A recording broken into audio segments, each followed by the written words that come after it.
ini yang patut mungkin kita highlight juga bahwa semua pertanyaan yang mungkin mereka punya selama ini telah terjawab. Yuk, Udah ya? udah yuk. Iya, jadi malam ini kita baru saja selesai melaksanakan gelar perkara khusus di klaster kedua, yaitu Pak Roy Suryo, tersangkanya Pak Rismon dan Bu Tifa. Total mungkin kalau dari pagi itu sudah hampir 12 jam berarti ya dibagi 2 sesi tadi. Ini sekarang 10 malam baru selesai tadi.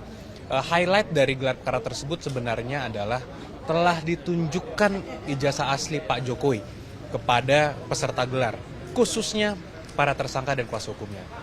Jadi ini yang patut mungkin kita highlight juga bahwa semua pertanyaan yang mungkin mereka punya selama ini telah terjawab. Secara clear sudah dilihat semua ijazahnya dari ijazah SMA dan juga ijazah kuliah S1 Pak Jokowi. Jadi saya rasa tidak perlu ada lagi keraguan apapun ataupun kesulitan mengenai penyidikan perkara ini. Sehingga harapan kami penyidikan akan jauh lebih mudah dilakukan sehingga ini dapat segera dilimpahkan dan akan dilakukan pemeriksaan di persidangan nantinya. Kan itu simpel mengenai 4 LP gelar juga. Silakan. Kita lanjutkan. Silakan.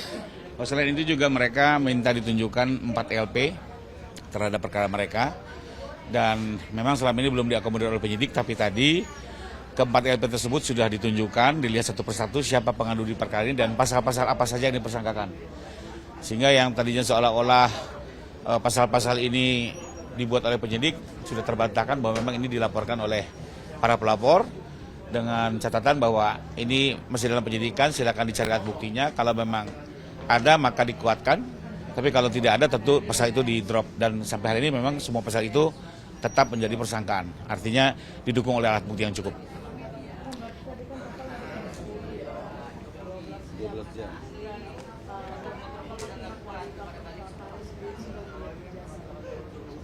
Sudah.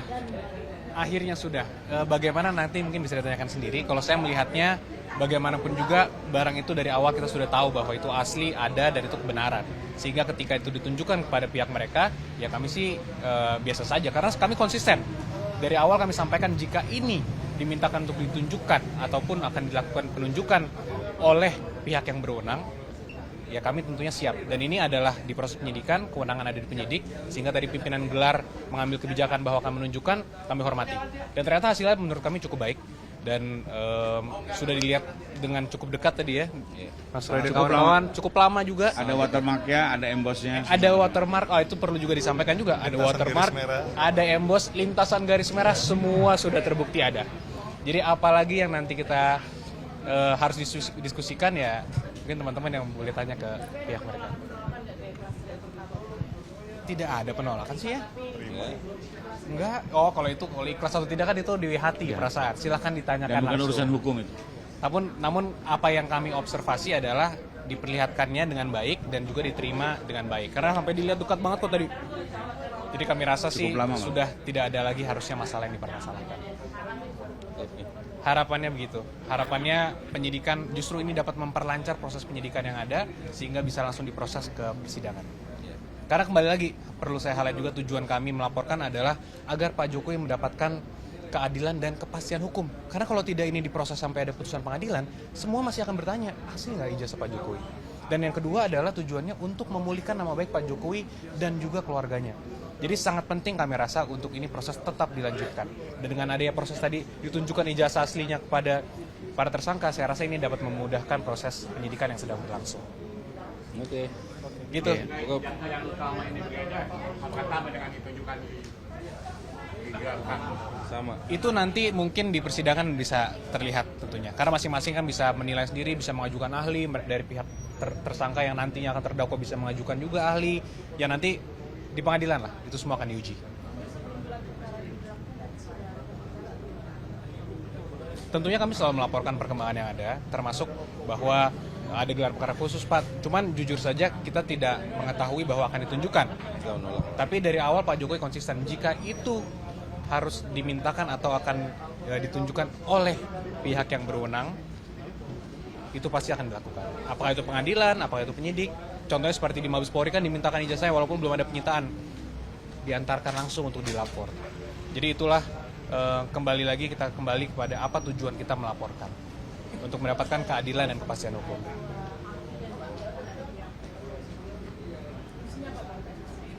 Tadi sih hanya ada 3 ahli ya yang diajukan mereka itu untuk hanya pemaparan mengenai perkaranya yang nantinya kami juga sudah sampaikan lebih baik nanti diperiksanya di BAP saja sehingga itu bisa masuk ke berkas perkara kan itu hak para tersangka.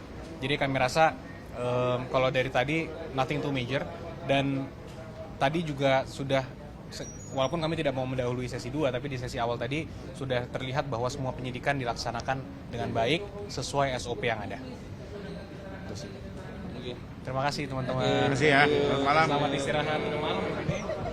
Kita tadi diperlihatkan laporannya LP atas nama Joko Widodo. Di situ tertulis 6 pasal itu semuanya dia yang melaporkan.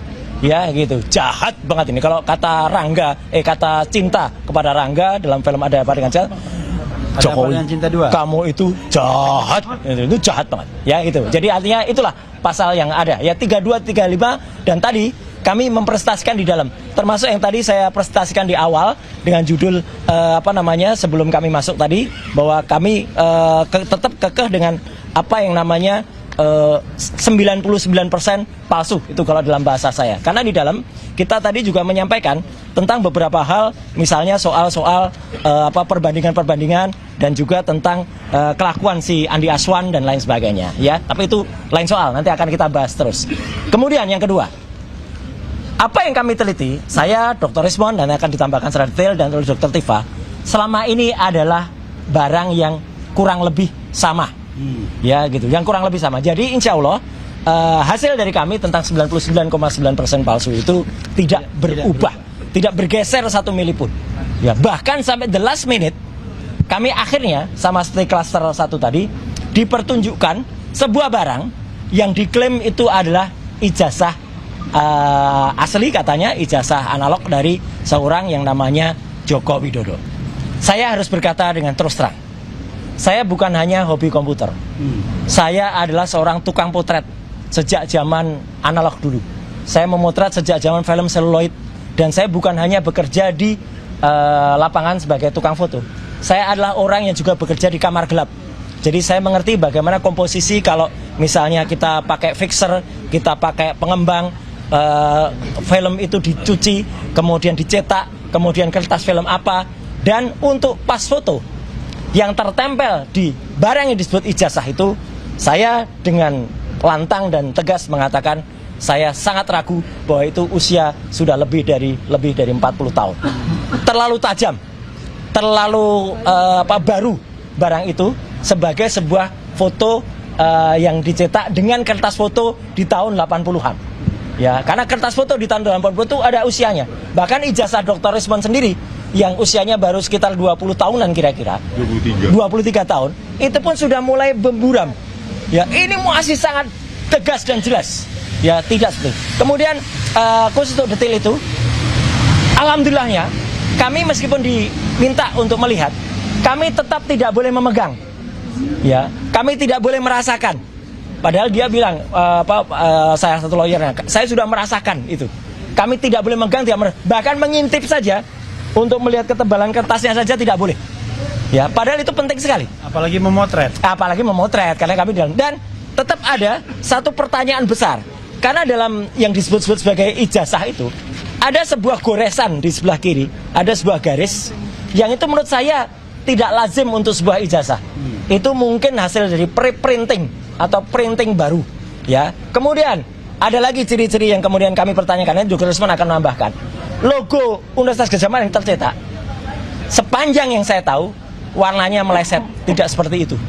Warna logo UGM yang bagus itu emas, ya. Dan kalau sudah lebih dari 10 tahun atau 20 tahun, itu akan dalam bahasa Jawa, ini istilahnya silahkan dikutip, bleber, ya. Bleber itu apa? Kemudian pecah, mengembang. Karena tinta dulu tidak sebaik tinta sekarang. Ini tidak ada blebernya sama sekali. Jadi kayak di print dengan kualitas tinta baru yang kemudian tuh clear banget. Kemudian boleh kalau dikatakan, tapi kan ada tipis, ada watermark. Iya, tapi tipis sekali. Watermarknya tidak seperti watermark yang biasa ada di ijazah UGM. Embossnya juga tidak. Saya mau memegang embossnya nggak boleh. Padahal kalau emboss yang kita pegang, kita akan bisa tahu itu emboss beneran atau citra. atau gambar seolah-olah emboss. Kan banyak itu. Tegel-tegel sekarang banyak yang di print seolah-olah emboss, tapi tidak kan. Nah, kemudian nanti mungkin Dr. Rismon yang akan menerangkan kalau ada keanehan juga. Karena dalam ijazah itu juga kan ada 2 tipe pencetakan. Logo dulu baru tulisan, atau tulisan dulu baru logo. Yang jelas pada ijazah yang ditunjukkan tadi tetap berbeda dengan contoh atau perbandingan ijazah yang lainnya. Yang lainnya di sini adalah tulisan dulu baru logo. Dan yang kami tadi lihat adalah logo dulu yang warnanya bukan emas, baru tulisan. Jadi sekali lagi dengan insya Allah dengan pengetahuan teknologi, bukan hanya soal komputer dan forensik, ini bukan forensik, ini naloh. Saya tukang potret, saya adalah ketua klub foto, ya, saya adalah ketua klub foto Publisia Foto Club di UGM tahun 90. Saya adalah wakil ketua FPSI, Federasi Perkumpulan Seni Foto Indonesia, tahun 2000-an. Di mana FPSI itu anggotanya ada klub foto yang lain. Darwis pun dulu anggota saya. Sekali lagi, Darwis Triadi pun dulu anggota saya. Ya, dalam FPSI, Federasi Perkumpulan Seni Foto Indonesia, yang saya dulu adalah wakil ketua umum dari HISWA, Himpunan Seni Foto Amatir Yogyakarta. Jadi saya memotret dengan analog, saya mencetak dengan analog, dan saya sekali lagi tetap 99% tetap meragukan bahwa itu adalah yang disebut ijazah asli. Saya kira dari saya statementnya itu dulu. Ya, oke. Ya, Mbak Tifa kali. Ya, Saya dulu. Mbak Tifa dulu atau ya? Dokter Rismon dulu. Tifa juga mungkin biar ada variasi. Oh iya. Silakan. Di tengah boleh? Oh, di tengah. Tukeran. RTR. Ya, silakan dong. Ya, bismillahirrahmanirrahim. Assalamualaikum warahmatullahi wabarakatuh. Ya, saya memberikan perspektif yang berbeda ya. Jadi begini, ijazah Joko Widodo ini hanya satu dari 700 dokumen yang diperiksa oleh yang disita oleh Polda Metro Jaya, yang merupakan serangkaian dokumen yang untuk melakukan kemudian kami jadi tersangka ya. Nah, ada beberapa dokumen yang sangat penting yang baru ini juga diberikan klarifikasi oleh Rektor UGM ya, dan sebelumnya juga oleh mantan Rektor UGM Profesor Sofian Effendi, dan sebelumnya lagi Bareskrim waktu presentasi gelar perkara di tanggal 22 Mei 2025 pun juga menyampaikan satu fakta menurut mereka yang sangat penting, yaitu bahwa Joko Widodo ini bukan entry masuk ke Universitas Gadjah Mada itu dari sarjana, dari strata 1, tapi dari sarjana muda. Dan tadi yang kami diskusikan juga soal transkrip. Ini adalah dokumen kedua yang sangat penting ya. Sebagaimana yang kita semua lihat bahwa transkrip nilai Joko Widodo yang disampaikan oleh Bareskrim itu transkrip nilai yang cacat karena tidak lengkap dan tidak sesuai dengan transkrip nilai dari Fakultas Kehutanan UGM di era tahun 1985. Kebetulan kami bertiga punya spesimen transkrip nilai Fakultas Kehutanan UGM keluaran tahun 1985 yang sangat berbeda dengan transkrip nilai yang disita oleh kepolisian ya, dan ini bisa kami buktikan nanti bahwa transkrip nilai keduanya itu betul-betul sangat berbeda. Nah, kalau transkrip nilai asli itu sangat bagus, sempurna ya, lengkap dengan tanda tangan dari dekan dan pembantu dekan 1 dari Fakultas Kehutanan UGM. Sedangkan transkrip nilai Joko Widodo sama sekali tidak lengkap. Angka-angka nilai pun juga ditulis dengan tulisan tangan, dan itu sama sekali tidak lazim untuk lulusan sarjana di Fakultas Kehutanan UGM tahun 1985, karena seharusnya angka tersebut dicetak dengan mesin ketik manual ya. Dan yang paling penting lagi adalah bahwa transkrip nilai Joko Widodo tidak ada tanda tangan dari dekan dan pembantu dekan 1, sedangkan transkrip nilai asli tahun 1985 ada tanda tangan dekan dan tanda tangan pembantu dekan 1. Itu yang bisa saya sampaikan, dan selebihnya berbagai macam diskusi yang tadi yang 6 jam ya tadi kami jalani. Kami berterima kasih ya kepada Polda Metro Jaya karena suasananya sangat baik ya, diskusinya berjalan dengan baik. bagus ya, santai, dan kami diberikan kesempatan yang sangat luang untuk menyampaikan berbagai macam keterangan maupun pertanyaan. Ini sangat berbeda situasinya dengan gelar perkara khusus di tanggal 9 Juli 2025 di Bareskrim. Jauh sekali ya. Jadi kami appreciate dengan Polda Metro Jaya karena menyelenggarakan gelar perkara khusus yang jauh lebih bagus, jauh lebih berkualitas dan jauh lebih memuaskan bagi kami. Karena kami bisa memberikan penjelasan yang sangat luas ya pada forum tersebut. Ya, itu yang bisa saya berikan. Selanjutnya Bang Rismon akan menambah. Sebelum Rismon, Prof Tono. Oh, Prof Tono dulu. Siap. jadi kawan-kawan semua, Prof Tono ini adalah salah satu ahli yang kita bawa. Tadi yang luar biasa pulang Pak Tono. Salah satu sedikit sebelum Prof Tono, berbedanya dengan yang Bareskrim dulu ketika Bareskrim itu di Bareskrim gelar perkara, saya tersenyum saja dikatakan Pak Roy kok tersenyum terus sih, saya ini serius loh. Ya itu dikatakan oleh Juhandani waktu itu. Ya gitu, jadi gitu aja nggak boleh. Tapi tadi kita boleh, hanya kok nggak boleh pegang gitu aja. Silakan Prof. Silakan Prof. Ya, Prof. Baik, terima kasih sekali atas kesempatannya. Sebagai peneliti dan sebagai akademisi, saya harus ngomong apa yang saya bisa katakan. Tapi kalau saya belum yakin, saya tidak mau. Baru diketahui bahwa mata saya ini yang kiri ini hanya tinggal 40%, 40%-an, karena saya kena glaukoma ya. Jadi saya tidak bisa memberi komentar tentang detail tentang emboss, tentang watermark gitu. Saya nggak lihat. Tapi kalau dari foto saya ini terlalu tajam. Kalau untuk 40 tahun seperti itu memang terlalu tajam. Yang masih saya anukan juga adalah soal ukuran panjang lebarnya itu. Saya cuma membayangkan apa ukurannya gitu sama nggak ya dengan ijazah UGM yang saya miliki gitu ya. Prof Tono Saksono ini juga lulusan UGM ya satunya. Ya, jadi itu. Jadi itu saja yang saya kira saya perlu anukan. Yang tidak bisa saya makanya tadi dalam pertemuan dengan di gelar perkara itu saya sarankan di scan dengan minimum 7.000 DPI. Minimum 7.000. Kalau bisa sampai 15.000 itu bagus sekali. Karena kalau begitu kita bisa menganalisisnya dengan sangat akurat lah gitu ya. Jadi di luar foto yang memang sangat terlalu tajam, kemudian ukuran yang itu tadi saya nggak bawa kacamata, jadi saya agak iya memang saya biasa baca HP itu nggak pakai kacamata, jadi tadi nggak terbawa kacamata. Jadi itu saja yang saya anukan.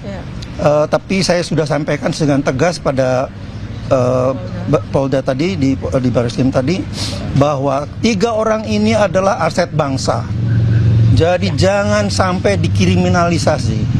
Mereka harus dipelihara dan diberi fasilitas bekerja supaya mereka bisa menularkan keahlian mereka pada anak-anak muda, mencetak anak-anak muda untuk berkarya lebih baik lagi dari mereka. Itu sebetulnya yang harus dilakukan. Itu saja saya kira yang bisa saya sampaikan. Tambahkan juga sedikit.